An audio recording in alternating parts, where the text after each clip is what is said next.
Muy buenas tardes, aquí desde Viena, desde el programa Interesting People Online. Hoy con un programa muy especial. Tenemos tres personajes, le voy a llamar yo, tres hombres argentinos de distintas áreas, pero que van a tratar tres temas muy importantes. Berti Venegas Lynch, Pablo Alarcón y Marcelo Montes, que van a hablar sobre república, liberalismo y cultura. Yo me voy a quedar como espectadora, porque realmente estoy muy interesada en saber cuáles son los temas que se van a discutir. Muchas gracias. Bueno, Saludar. ¿qué tal? ¿Quieren que empiece yo? No Sí, sé sí, cómo. sí, a ver. Sí, Marcelo. Por Bueno, favor, yo por favor. voy a tirar tres disparadores, ¿no? En principio, bueno, teniendo aquí un artista como Pablo, nosotros somos más reflexólogos con Berti, y desde la vertiente liberal, me pareció apropiado discutir estos tres tópicos que voy a plantear, simplemente como disparadores, insisto, a propósito de la relación entre el ser intelectual o artista y la libertad. Fundamentalmente, sobre todo los liberales lo sufrimos, ¿no? A lo largo de décadas, las últimas décadas, incluso obviamente en la época en la que existía la Unión Soviética, pero también después. Este famoso tema que generalmente los artistas, esto se discute mucho en las redes, los artistas, no es el caso de Pablo, por cierto, pero en general los actores, las actrices, los intelectuales, los que estamos en el mundo académico, universitario, lo sabemos de sobra, generalmente son hostiles a las ideas liberales. Y entonces nos hace ruido este tema de cómo pueden ser hostiles si precisamente un artista necesita de un ámbito propicio de libertad para desarrollar su cultura. ¿Por qué son hostiles, ¿no? Entonces, partiendo de ese punto, que me parece interesante plantearlo como disparador principal, me fijé tres tópicos como para discutir este tema. El primero, ¿cuál es la relación entre los distintos tipos de libertad, entre otras la libertad cultural y el derecho a propiedad, ¿no? Pensando sobre todo en que, no sé si han visto, bueno, en el caso de Berti seguramente sí, siempre ha sido muy discutida la relación entre los distintos tipos de libertades, ¿no?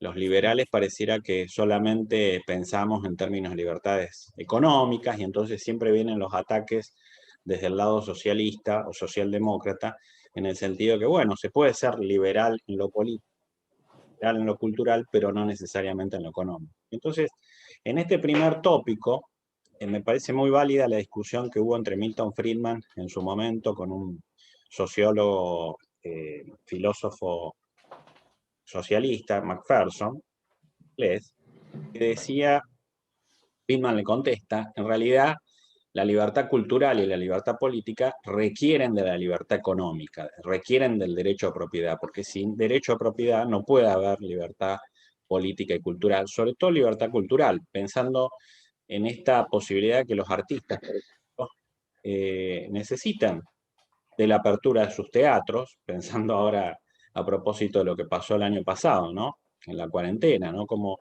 muchos de ustedes, Pablo, se vieron privados de trabajar a propósito del cierre de fuentes laborales de ustedes, ¿no? Los teatros, los cines, bueno, los lugares de esparcimiento.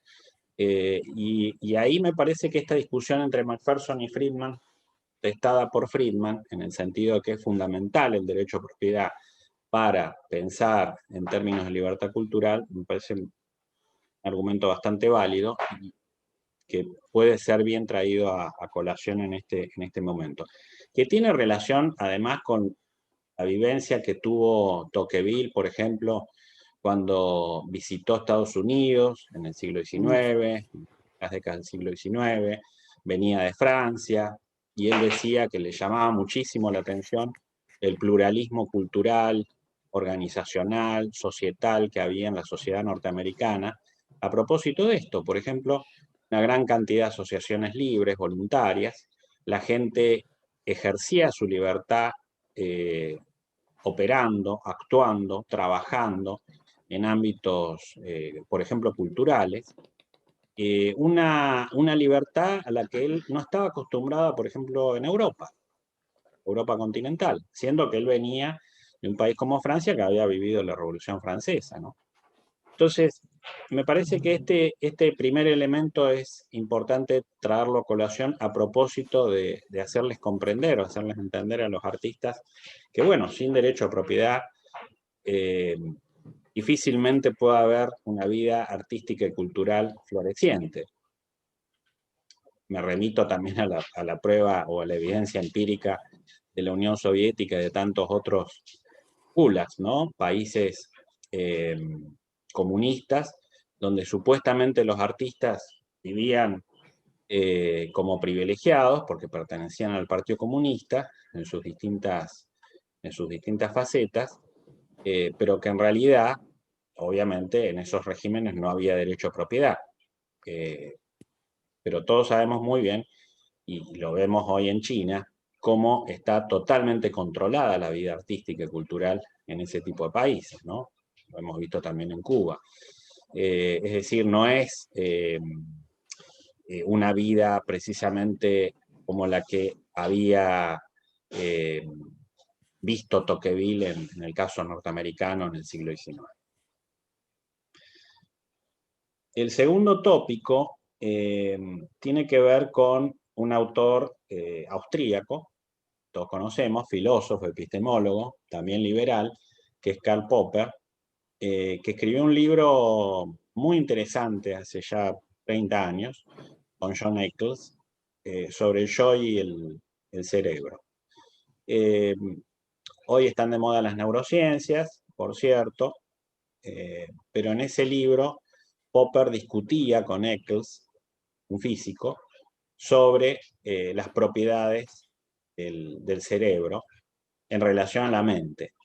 Y a Popper se le ocurrió en ese libro, en ese debate, que también fue un debate muy interesante, entre un hombre de las ciencias duras y un hombre de las ciencias sociales,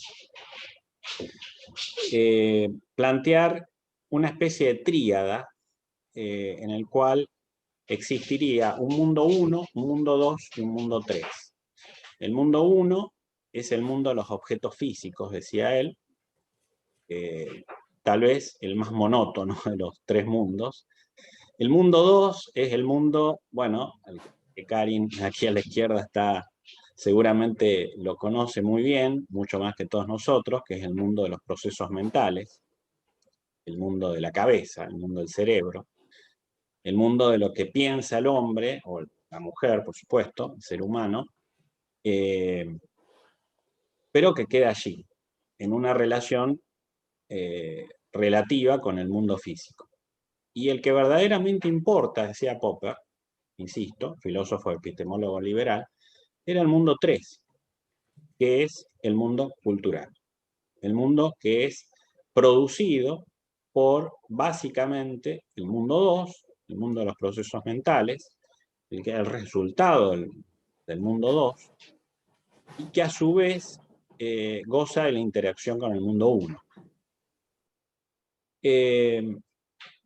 Y Popper se jugaba diciendo que en realidad el mundo más rico, más importante de la vida humana, era el mundo 3, el mundo cultural.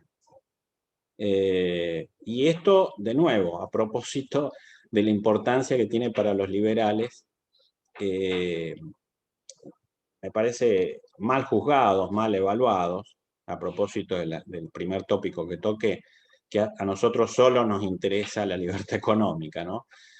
Nos interesa el mundo cultural. Y de nuevo, decía Popper, la superioridad de ese mundo 3 tiene que ver con la libertad. Es decir, los procesos mentales, interactuando con el mundo 1, producen el mundo 3. Pero ese mundo 3 va a ser cada vez más rico, cada vez más diverso, si opera en un ámbito de libertad. estiro estos tópicos, por supuesto, lo podemos discutir, pero me parece muy valioso ese mundo 3, porque bueno, él se explaya bastante, obviamente habría que releer ese libro, pero después, por supuesto, trajo a colación toda una serie de debates, esto que planteó Popper en ese libro con Eccles. Después, lamentablemente, bueno, algunos años más tarde lo perdimos físicamente, pero todavía sigue siendo objeto de discusión ese mundo 3. Mundo 3 que, bueno, a propósito de los aportes que plantean algunos sociólogos actualmente, yo estoy un poco investigando eso, y la verdad que me fascina, a pesar de no ser sociólogo, este tema del interaccionismo, es decir, la intersubjetividad, la posibilidad de las relaciones entre los seres humanos, produciendo distintas actividades, insisto, de tipo cultural, la cooperación, bueno, en realidad lo que siempre plantearon los economistas austríacos, ¿no es cierto? Es decir, la cooperación voluntaria, es decir, el arte y la cultura florecen en tanto en cuanto desde un punto de vista de orden espontáneo, los seres humanos interactuamos entre nosotros, la riqueza que hay con el lenguaje, el vocabulario, cómo el vocabulario es producto a su vez de un orden espontáneo evolutivo a lo largo de siglos.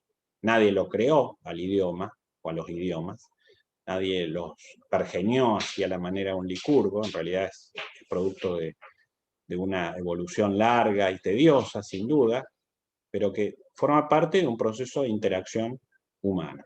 Y el arte y la cultura es eso también. El tercer tópico es más preocupante. Me da la impresión que, si bien están claros los dos primeros, el momento en el que estamos viviendo hoy es bastante amenazante para aquellos que valoramos la libertad. Y traigo a colación un autor que a mí no me gusta mucho, pero que es bastante polémico. Lamentablemente en los ámbitos universitarios se lo juzga como neoliberal. Vos, Berti, sabes muy bien que esa palabra es tremendamente peyorativa, descalificatoria para nuestra tradición y falsa, finalmente. Pero bueno, vamos a darle crédito a que este autor siempre ha estado en el candelero, lamentablemente en los últimos 20, 30 años,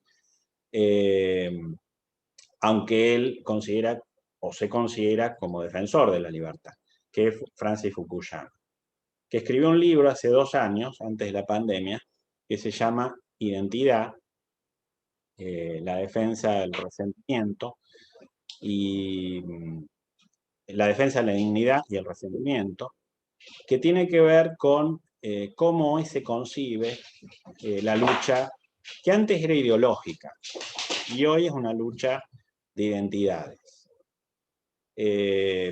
Quienes recuerden el Me Too, la lucha de las artistas de Hollywood, ¿no es cierto?, por este tema de la violencia de género, bueno, los acosos sexuales y demás, o quienes recuerdan el año pasado el caso de George Floyd,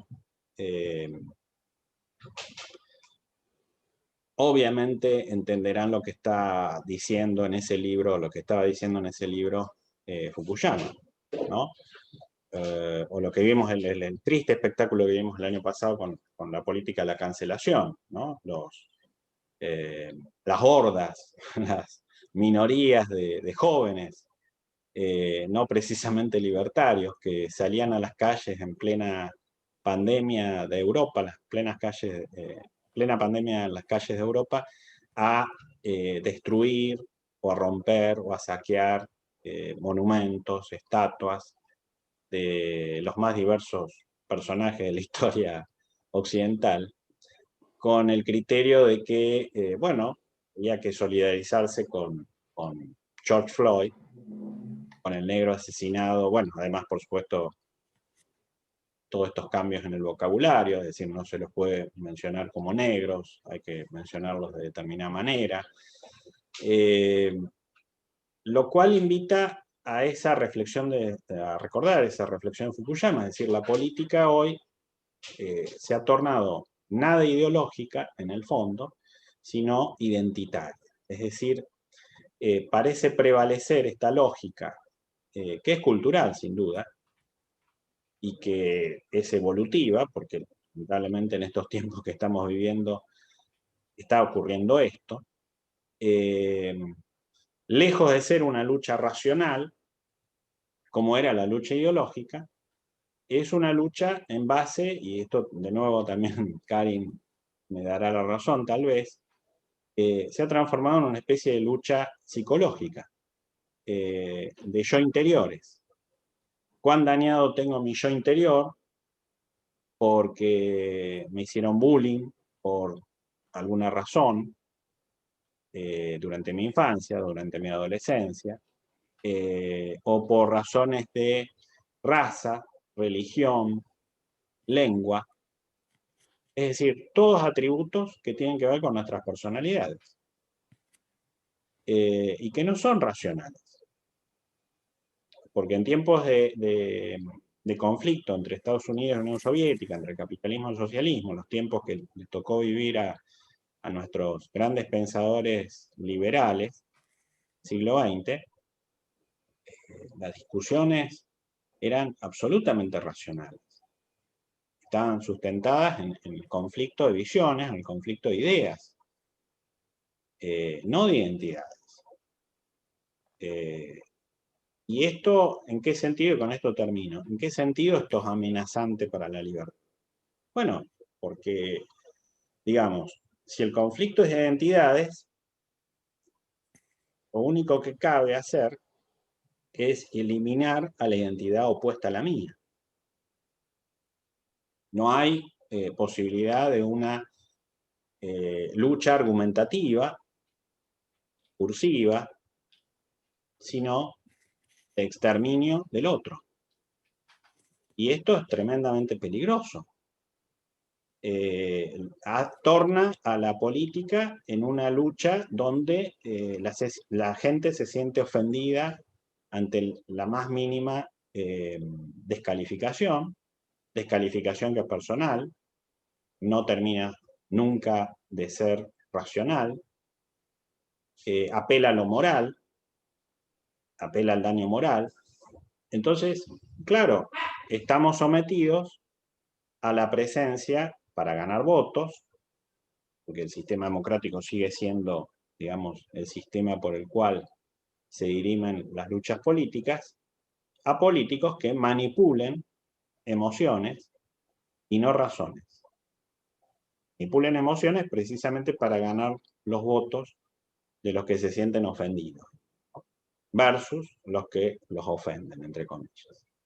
Así que desde ese punto de vista, me da la impresión, ahí es donde lo que dije antes, respecto a los dos tópicos anteriores, sobre todo el mundo 3 de Popper, el mundo 3 en el que estamos viviendo hoy es un mundo, lamentablemente, muy peligroso en términos de una lucha identitaria. Porque, insisto, es muy difícil pensar en una competencia legítima, discursiva, racional, de enfrentamiento civilizado, vamos a ponerlo así, en esos términos. No cabe otra cosa en esta lucha identitaria, pensar que la única forma de superarla es eliminando al otro. Lo cual, por supuesto, está en la antítesis, una sociedad abierta, como la pensaba Popper, de una lucha civilizada, como la pensaban los filósofos liberales clásicos, está en la antítesis de una lógica democrática. Todos sabemos que los liberales a veces no nos hemos llevado muy bien con la democracia, pero jamás, digamos, nos opusimos a un orden democrático liberal, mientras la democracia, digamos, no se convierta en rusoniana, ¿no? Bueno, esto era lo que les quería dejar en términos de reflexiones, como para iniciar un pequeño intercambio. Y bueno, la idea era que continúe Berti y que cierre Pablo. Bueno, gracias Marcelo. Primero quería mostrar esto. Es un recuerdo de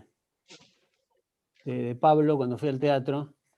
discurso sobre la servidumbre voluntaria, que el otro día lo comenté en el grupo de WhatsApp, porque me acordaba y me da un placer bárbaro verlo a Pablo ahí incluido. De hecho, abro el libro que está bastante subrayado y demás, y me encuentro con esto.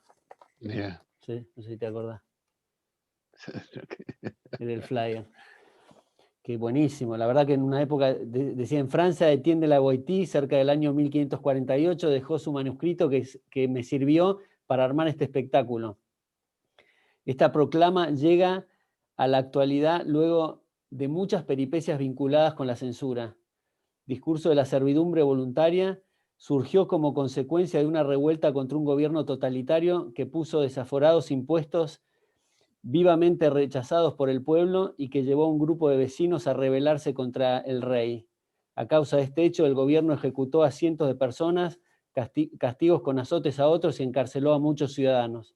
Discurso de la servidumbre voluntaria, o el despertador, como fue llamado en su época, es un grito encendido libertario y revulsivo, un clásico francés del siglo XVI que parece haberse escrito hoy. Yo fui con mi mujer a esta obra de teatro, me pareció formidable, debe ser una de las mejores que presencié, muy emotivo, en momentos donde estaba el epicentro de la cosa artística parado en el kirchnerismo, y la verdad fue una demostración, y todo lo que lo he seguido a Pablo, una muestra de dignidad muy grande, y como decíamos más temprano, fuera de la grabación, Pablo, todavía vos no te habías sumado. Creo que en la vida deben haber 4 o 5 o 6 momentos de decisiones claves para marcar la vida de uno, y en estas cosas son las cosas que uno busca la aprobación de Dios y no la de otros hombres, y que a uno le llena el espíritu. Y bueno, después iba a ir con mi padre, que le hubiera encantado asistir, pero creo que faltaban las últimas funciones, mi padre estaba en el exterior, así que no pudo ir. Pero bueno, quería hacer ese recordatorio porque siempre me acuerdo con mucho cariño de esa obra de teatro. Bueno, acá tengo a los perros que están peleando, estoy solo en casa. Che, basta. Creo que vos, Pablo, me parece que vos tenés uno que se llama Ruso y Negro. ¿Viven todavía? Sí, los tengo. Están ahí. Bueno, acá yo lo tengo a Álvarez y a Rita, son 2 boxers, y ahora están haciendo ruido. Bueno, espero que no se Yo escuche tengo mucho a el audio. Lobo, que está jugando a la pelota acá. Sí, lo escuché Es un ladrar en husky algún momento. siberiano. No, acá papá tuvo boxers desde que éramos chicos, y no se va por la 8ª generación de boxer, porque aparte no viven mucho, tienen problemas también con los tumores. Por eso al macho mío, una vez que creció, lo castré, y la otra es Perra, que es una rescatada, que estuvo, que se llevó una semana de morirse en una piltrafa pobre, vino en tránsito acá a casa. Perdón. Espera que voy a apagar esto, perdona. Sí, yo lo quería mostrar antes. 1000 perdones. No encuentro una teclita para bajar, que no me vuelvan a llamar. Ahí está. Y vino en tránsito, nosotros teníamos otra perra, entonces la incorporamos como tránsito, que generalmente con la expectativa que se encariñe uno con el perro y se lo quede. Y Martina, claro, que era la otra perra, se muere, o sea, conviven los 3, diría 1 mes o 2 meses. Así que bueno, nos quedamos con Rita, que es un personaje, la perra está genial. Bueno, una pequeña digresión. Pero fundamentalmente quería comentar lo de la obra de teatro de Pablo. Bueno, comentaste muchas cosas, Marcelo, interesantes, y para ir salpicando algunas cosas, yo creo que englobaría el tema y asociaría lo que dijiste con la definición que ha en cierta manera acuñado mi padre y que muchos liberales la adoptaron, que el liberalismo es el respeto irrestricto al proyecto de vida del prójimo, que eso creo que habla mucho lo que dijiste vos, y la igualdad ante la ley básicamente está implicada ahí. Con todo lo que hablaste de los cupos y la cuestión de la gente que se ofende y demás, creo que donde existe un régimen donde hay igualdad ante la ley, no existen esas cuestiones, y todo lo que sea por fuera de eso que charlábamos el otro día en un Zoom de algo parecido, que era justamente los pseudoderechos y la igualdad ante la ley, son pedidos de privilegios, es justamente lo contrario, el trato desigual frente a la ley y obtener privilegios que terminan pagando otros. Entonces yo creo que esto de respetar los proyectos, que digo se respetan, no se toleran, porque me suena muy, muy inquisitorial la cuestión que te respeto los derechos o te tolero los derechos, perdón, es que te los respeto, independientemente cuál sea tu proyecto de vida, mientras no estés afectando derechos de otros. Entonces es el derecho a la vida, a la libertad de la propiedad es lo que engloba la igualdad ante la ley. Entonces en Estados Unidos, caso de Black Lives Matter y toda la cuestión que comentaste de Floyd y demás, es un régimen que donde se suscribe la igualdad ante la ley. Ya no existe una ley donde si toma un colectivo un blanco y están todos los asientos ocupados, hay un negro sentado, se le tiene que ceder el asiento por ley, porque esa es la cuestión justamente que es una discriminación, que es la discriminación condenable.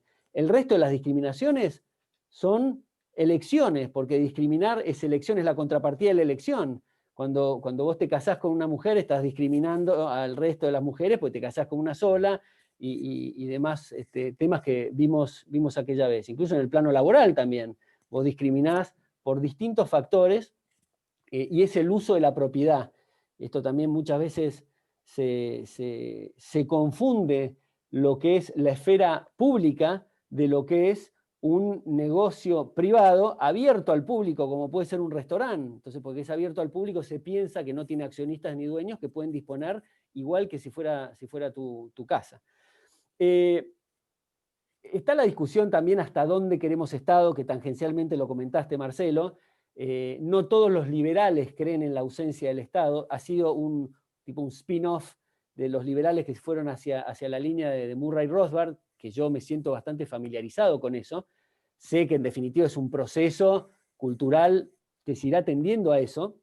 Creo en la academia hay que poner el foco ahí también, hay que aplicarlo también a lo que la gente está dispuesta a escuchar, ir despacio, pero es un análisis en realidad bastante consistente cuando uno dice que lo que es el estado mínimo o lo que es el estado presente y la cosa pesada o eventualmente un socialismo, la diferencia es de grado, pero no de naturaleza, porque comparten esta cuestión de recurrir a la violencia para fines que hasta incluso podemos estar de acuerdo que son nobles, como la educación, la salud y demás, pero en definitiva uno se pregunta, ¿por qué algo supuestamente que es bueno para mí y yo no quiero ser, me tienen que obligar a hacerlo? O eventualmente yo lo haría por un canal distinto.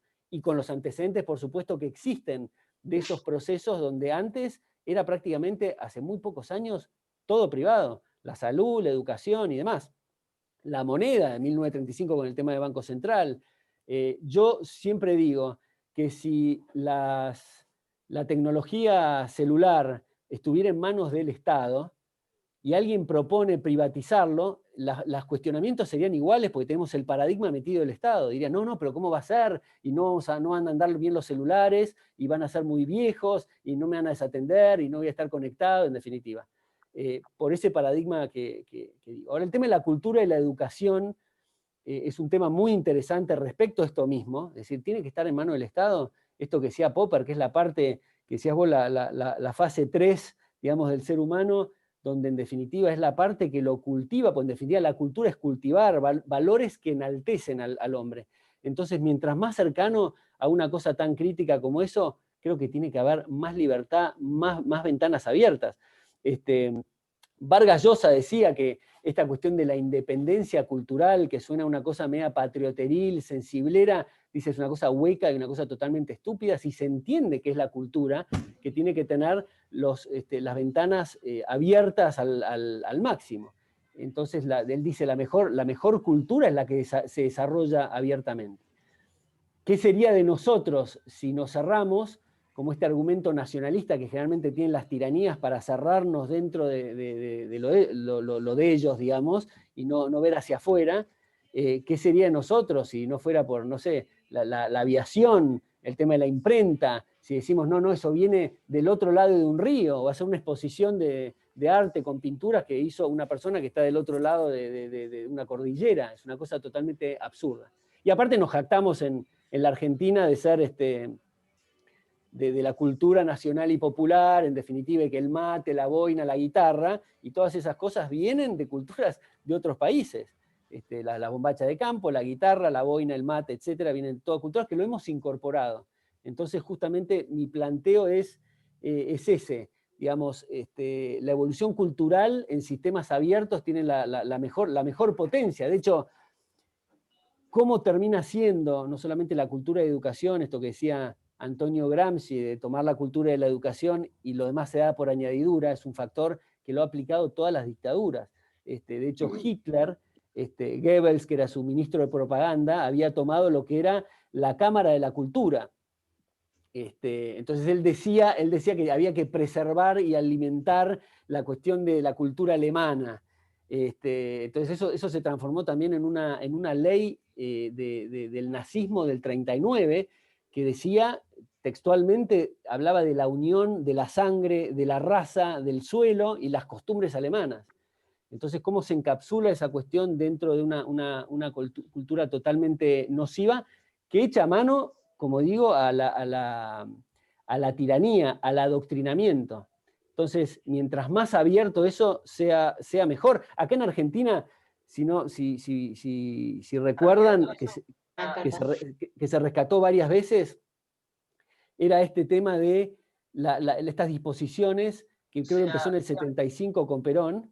Después, con la guerra de Malvinas, se volvió al asunto, y creo que en el 90 se volvió a insistir sobre esta cuestión de la música nacional y popular, que había que pasar 50% de música argentina, 25% de música latinoamericana, y después el resto, bueno, con mucho cuidado, la cosa que viene de afuera y el imperialismo. Entonces, no entender qué es la cultura y establecer cupos es lo que a mí no me resulta. Entonces, quizás desde el punto de vista de la cultura, y acá me interesaría también la opinión, por supuesto, de Pablo, el tema de la cultura, que generalmente se dice, bueno, esto que decía Marcelo, es tan importante que esto en definitiva tiene que tener una directriz del Estado y demás. Y yo creo que mientras más importante sea, más lejos tiene que estar del Estado, que haya mucho oxígeno.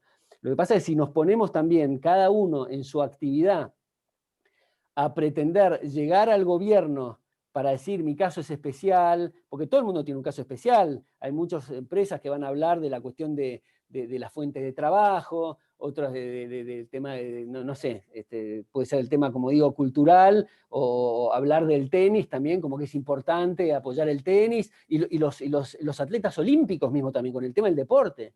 Me parece que, primero de todo, hay que saber que la cuestión del deporte y las olimpiadas y toda esta cosa que se paga hacia afuera, no digo que esté mal, pero en definitiva hay que ver cuáles son las consecuencias que tiene, que lo está pagando generalmente gente que no puede darse el lujo de tomarse una hora para ir a jugar al tenis o al fútbol, o en definitiva son gente que está en una silla de ruedas que está financiando a los atletas para ir a jugar a competir una olimpiada. Entonces, si encontramos la importancia y demás, seguramente la encontraremos, pero no creo que nunca haya un justificativo moral para que sea punta de pistola. Por esto que decía Marcelo, de los liberales que están orientados, a veces se pasa el mensaje muy de la cosa crematística y la parte de la economía en las relaciones de las transacciones monetarias, digamos. Creo que es un error, o se nos malinterpreta, o en definitiva hemos hecho mucho foco en la cosa de las LELICs y demás, cuando en realidad el liberalismo tiene necesariamente su raíz moral, cuando decimos esto de la cuestión que decía al principio del respeto al prójimo. Y esto implica el respeto al prójimo, el tema de la educación, el tema de la cultura, sea el deporte, el turismo, y al final va a ser la secretaría de las camisas y del mate, y cada uno hace el lobby, que tiene poder de lobby, hace el lobby con el gobierno para decir mi caso es especial, necesito un subsidio. Sí. Bueno, Pablo. Sí. Primero, Bernie, la verdad que me dio una alegría inmensa saber que viste ese espectáculo que está tan en mi corazón. ¡Despierten! Bueno, yo me voy a meter en el medio. ¡Despierten! Yo me voy a meter en el medio. Esta era la corneta. Sí, perdón. No, te dejo hablar. Ha sido para Bernie, es una emoción y un regalo. Es para Berti, Bernie, digo. Para Berti, una emoción y un regalo este programa. Cuando me habló sobre la devoción que tenía hacia vos, el reconocimiento como artista, dije, bueno, vamos a realizar un programa donde puedas estar con Pablo Alarcón. Y acá están. Gracias. En general, los actores no somos muy cultos, no somos muy lectores. En general. Tengo grandes amigos que son realmente lectores y no, tengo que ser autorreferencial por fuerza, porque sí. Yo empecé siendo actor como quien empieza a jugar al fútbol. A los 20 y pico de años me di cuenta que estaba manejando valores muy delicados y que tenía que reflexionar sobre la cultura, que tenía que reflexionar. Leí un librito por casualidad, era un librito, una reflexión que había hecho Pasolini, junto con Lévi-Strauss y Barthes, un librito que fue como el disparador.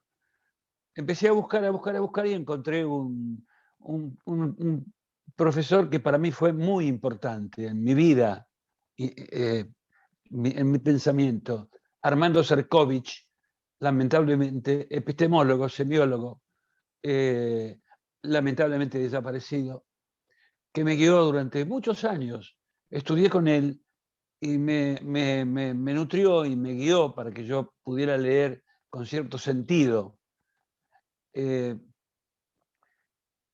No obstante a todo, sigo en el medio de la cancha jugando y no reflexionando. No, hago como que no reflexiono, pero me doy cuenta de lo importante que es.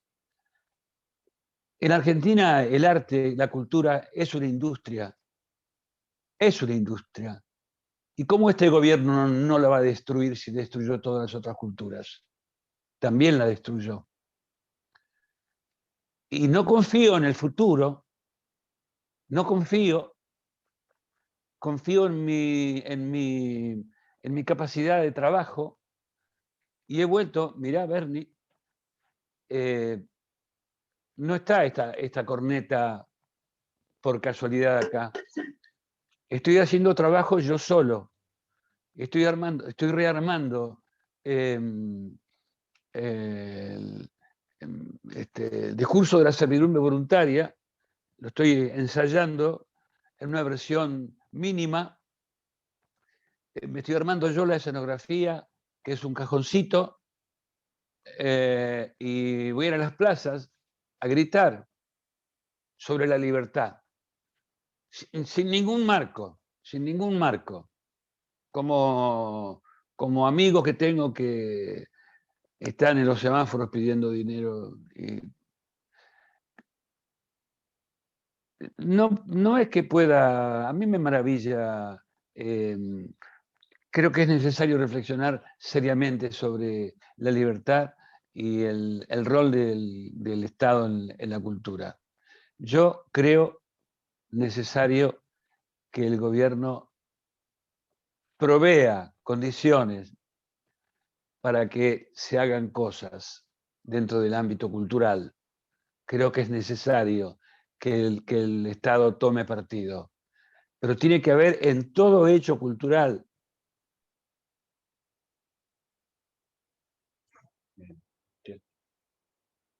calidad.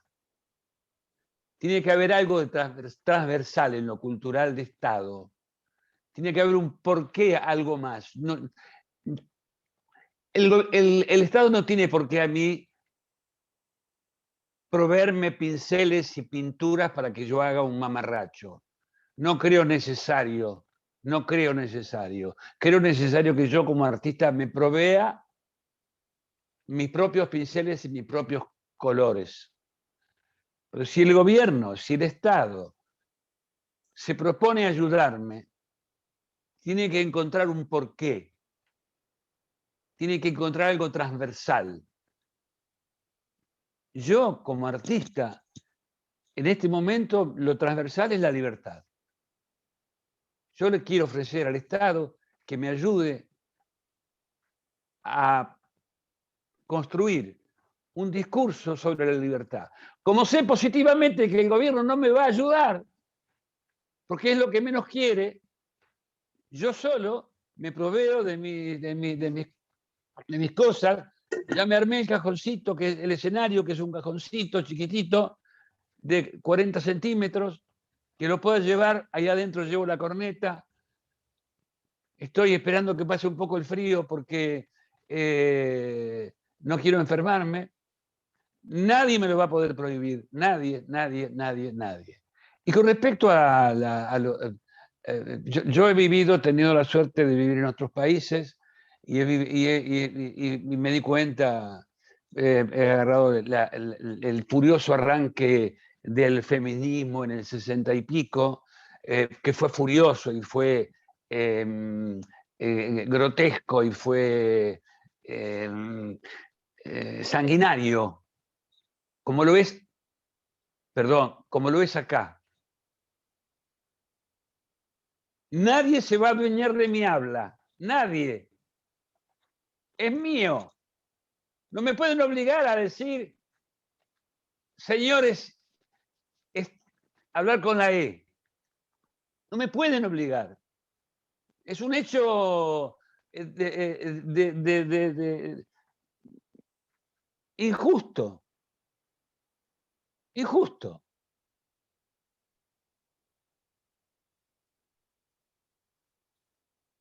Yo tuve la suerte de leer a Popper hace algunos años y me quedó ahí. Por eso cuando lo nombraste, me vino enseguida esa época de búsqueda en donde yo traté de decirle a mis amigos, muchachos, hay algo más que hacer 1, 2, 3 y ejercitar, tener buenas rodillas para jugar al fútbol. Algo más que hacer gimnasia. Reflexionemos sobre qué carajo estamos haciendo. ¿Qué es esto de simular una realidad que no existe y que es en sí misma una realidad? ¿Qué es esto de hablar de la verdad? ¿A quién le interesa la verdad en el arte? ¿Vos sabés lo que es la verdad? Decían mis compañeros. ¿Por qué no empezamos a hablar sobre la verosimilitud, el concepto de verosimilitud, de lo verosímil, para empezar a hablar? Y la verdad, sí, yo conozco actores muy mentirosos, que son grandes actores, que admiro, que he admirado, y no sienten un carajo. Y eso es lícito, es lícito. Eso pertenece al ámbito de lo privado, de lo privado. Nosotros nos tenemos que encargar de lo verosímil, nada más. Que sea verdadero para vos es un tema tuyo, tuyo. Estoy con Marcelo, que la libertad, sin libertad no hay nada, no hay nada, nada. Nuestro cerebro es una radio espica. Cuanto más altas tengamos las antenas, mejor emitiremos nuestro mensaje. Es una radio, es un receptor. Tenemos que ocuparnos de nuestras válvulas, del dial, que no esté sucio, de sintonizar bien qué radio tenemos que sintonizar. De eso no tenemos que ocupar nosotros, los artistas. Y después soñar, dentro de todo, lo que querramos soñar. Nada más. Creo que es eso. Muchas gracias por el tiempo que nos han dedicado. Acá Lucía Martínez para todos. Lucía, ¿querés hablar, por favor, y decirnos lo que querés comunicar? ¿Podés desmutarte? Bueno, a ver. Sí, por favor.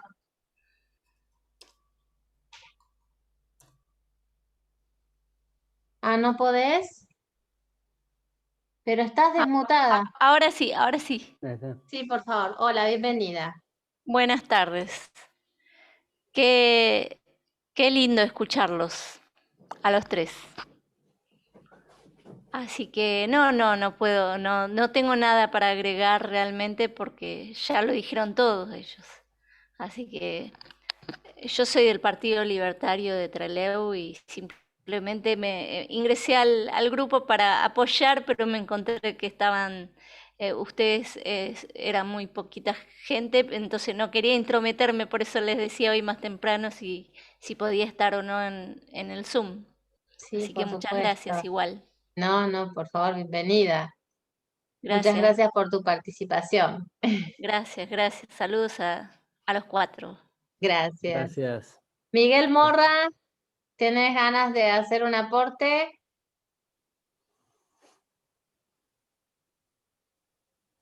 Miguel, no, estás silenciado. Bueno, yo tanto Pablo, Berti, Marcelo, les agradezco muchísimo por este gran aporte, esta enseñanza. Pablo, en nombre de los argentinos, todos siempre, también mi gran admiración por lo que haces, un ejemplo, porque un actorazo que sos para nosotros los argentinos y tu lucha por el trabajo, tu meritocracia y toda esa voluntad que pones, realmente sos un gran ejemplo. No solo en lo cultural como artista, sino como persona. Gracias, Berti, también por tus valores. Aprendimos muchísimo y me quedó, ¿sabes qué me quedó? Lo que decís, es decir, que porque un hombre se enamora de mí, ya le está en deuda a otras mujeres. Eso me quedó. No está en deuda. Está bueno, está Las bueno, está bueno. discrimina, las discrimina. Está bueno, está bueno, está bueno. La Está bueno. discrimina, Está bueno. eso La me discrimina. quedó. Pero O claro, sea, en la contrapartida de la acción es discriminar. Cuando tomás una decisión estás discriminando otras cosas. Entonces, yo romper con esa mala palabra que es la discriminación y que todo el mundo se ofende porque te discriminan, que al actuar permanentemente estás discriminando. Entonces la gente por ahí te dice, no, bueno, pero me refiero a cuando discrimina gente. Bueno, estás discriminando gente con la novia, con en el trabajo, bueno, pero raza, color. Bueno, perfectamente, y esto suena antipático que lo diga, y sobre todo medio al final, sin poder discutirlo mucho, pero si hay un restaurante que yo por ser católico no me deja entrar, está en todo su derecho. Es más, si es un Venegas Lynch que le prohíbe la entrada a los Venegas Lynch o a los Berti, no entraré, suena antipático, pero soy en ese sentido hay que ser muy concluyente y coherente con la cuestión de la libertad y el respeto a la propiedad privada. El tipo tiene accionistas, digamos, el lugar, si es un dueño, el tipo tiene derecho a decir quién entra o quién no entra. De hecho, la diferencia, y brevemente lo comento, entre una casa particular y un negocio, en definitiva, es que la casa, la regla es que no entra nadie y la excepción es que entras porque te invitan. En un negocio privado abierto al público, la regla es que entran todos y la excepción es que dicen vos no entrás. Por supuesto, los negocios quieren hacer, sea teatro, sea restaurante, lo que sea, quieren hacer negocios. No van a empezar a poner cosas cambiantes, raras y antipáticas en general. Pero las feministas, a propósito de lo que decía Pablo, que coincido con sus apreciaciones respecto al feminismo moderno, digamos, el inicial que justamente luchaba por la igualdad ante la ley que no tenían las mujeres es muy bueno, pero después todo lo que vino después es justamente gente que no es capaz de valerse por sí misma y quiere privilegios. Hay un muy buen ejemplo que pasó, no sé si acá en Argentina también se abrió uno, pero en Australia se abrió un bar solamente de mujeres, cobrándole a los hombres un 18% más de la cuenta, que me parece fantástico y está haciendo un punto. Ellas mismas se hacen el punto. Es propiedad de ellos, pueden hacer lo que se les da la gana. Y como nota al pie de página, te digo que 2 años después quebró. Que bueno, le podría haber ido bien, una fórmula que pueden explorar, porque son las dueñas y hacían lo que se les dé la gana. Entonces creo que es una lección en ese sentido para ellas mismas. A mí me echaron de un bar feminista. Me echaron. No, ¿por qué? ¿Por no ser feminista? No, por ser hombre. Por ser hombre. Me dijeron, no, este es un bar para mujeres. Pero yo quiero tomar un café nada más. Pero es un bar para mujeres. Perfecto. Bueno, échenme, quiero que me echen. Y me hice echar. Bueno, y está bien que era un bravucón yo. Pero está bien, no, yo pensé que por tu posición del feminismo te habían reconocido como Pablo Alarcón. No me conocían. En Italia, cuando Ok. Bueno, pero está bien, de hecho, el Jockey No, Club. tenían razón ella. De hecho, el Jockey Club, los socios son solamente hombres, las mujeres pueden entrar a ciertos lugares solamente, Sí, debe haber clubs de mujeres para jugar al bridge, y está perfecto, mientras no lesionen de sí. derechos de otros, se hace lo que quieren Claro, los claro, claro, asociados. claro. Bueno, Sí, lo mío fue una bravuconada. hablando de bueno, vos sabés, me conocés, Berti, creo que Pablo también, Marcelo ya lo sabe, yo soy lo antifeminista, es decir, el grupo que armamos de mujeres republicanas internacionales es para defender los derechos de la femineidad. ¿Qué es la femineidad? Las mujeres femeninas que tienen valores, que tienen ovarios, porque aceptan la propia identidad. Y como mujeres, cuanto más empoderamiento y cuanto más liderazgo tenemos, es cuanto más aceptamos y respetamos al género opuesto. Y cada uno reconociendo cada uno dónde están sus limitaciones y sus ilimitaciones. Es decir, ¿qué significa igualdad de derechos? Igualdad de derechos significa que el hombre sea tan valorado y aceptado desde su género como la mujer también desde su género. No podemos reemplazarnos.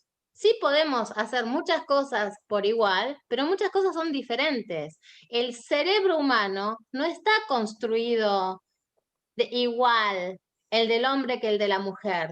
Nosotras tenemos otras habilidades y rapidez que ustedes no tienen y ustedes tienen otras habilidades y rapidez que nosotras no tenemos. Por Incluso algo la incluso naturaleza es tan perfecta y nos creó de una cierta forma, que si en equipos de trabajo fomentás el trabajo interactivo de distintos perfiles psicológicos y distintos géneros, vas a sumar en lugar de restar. Pero ¿qué sucede con esas mujeres feministas que se llaman feministas? Tienen tanto complejo de inferioridad, tienen tanta carencia en el desarrollo desde su niñez de lo que es la aceptación del propio género, que repudian al género opuesto. ¿Por qué? Porque han padecido una carencia. Entonces tienen que trabajarlas emocionalmente, hoy que se habla tanto de neurociencias, se tiene que trabajar emocionalmente para saber dónde está mi carencia, que yo estoy repudiando a mi propio género y al género opuesto. ¿Sí?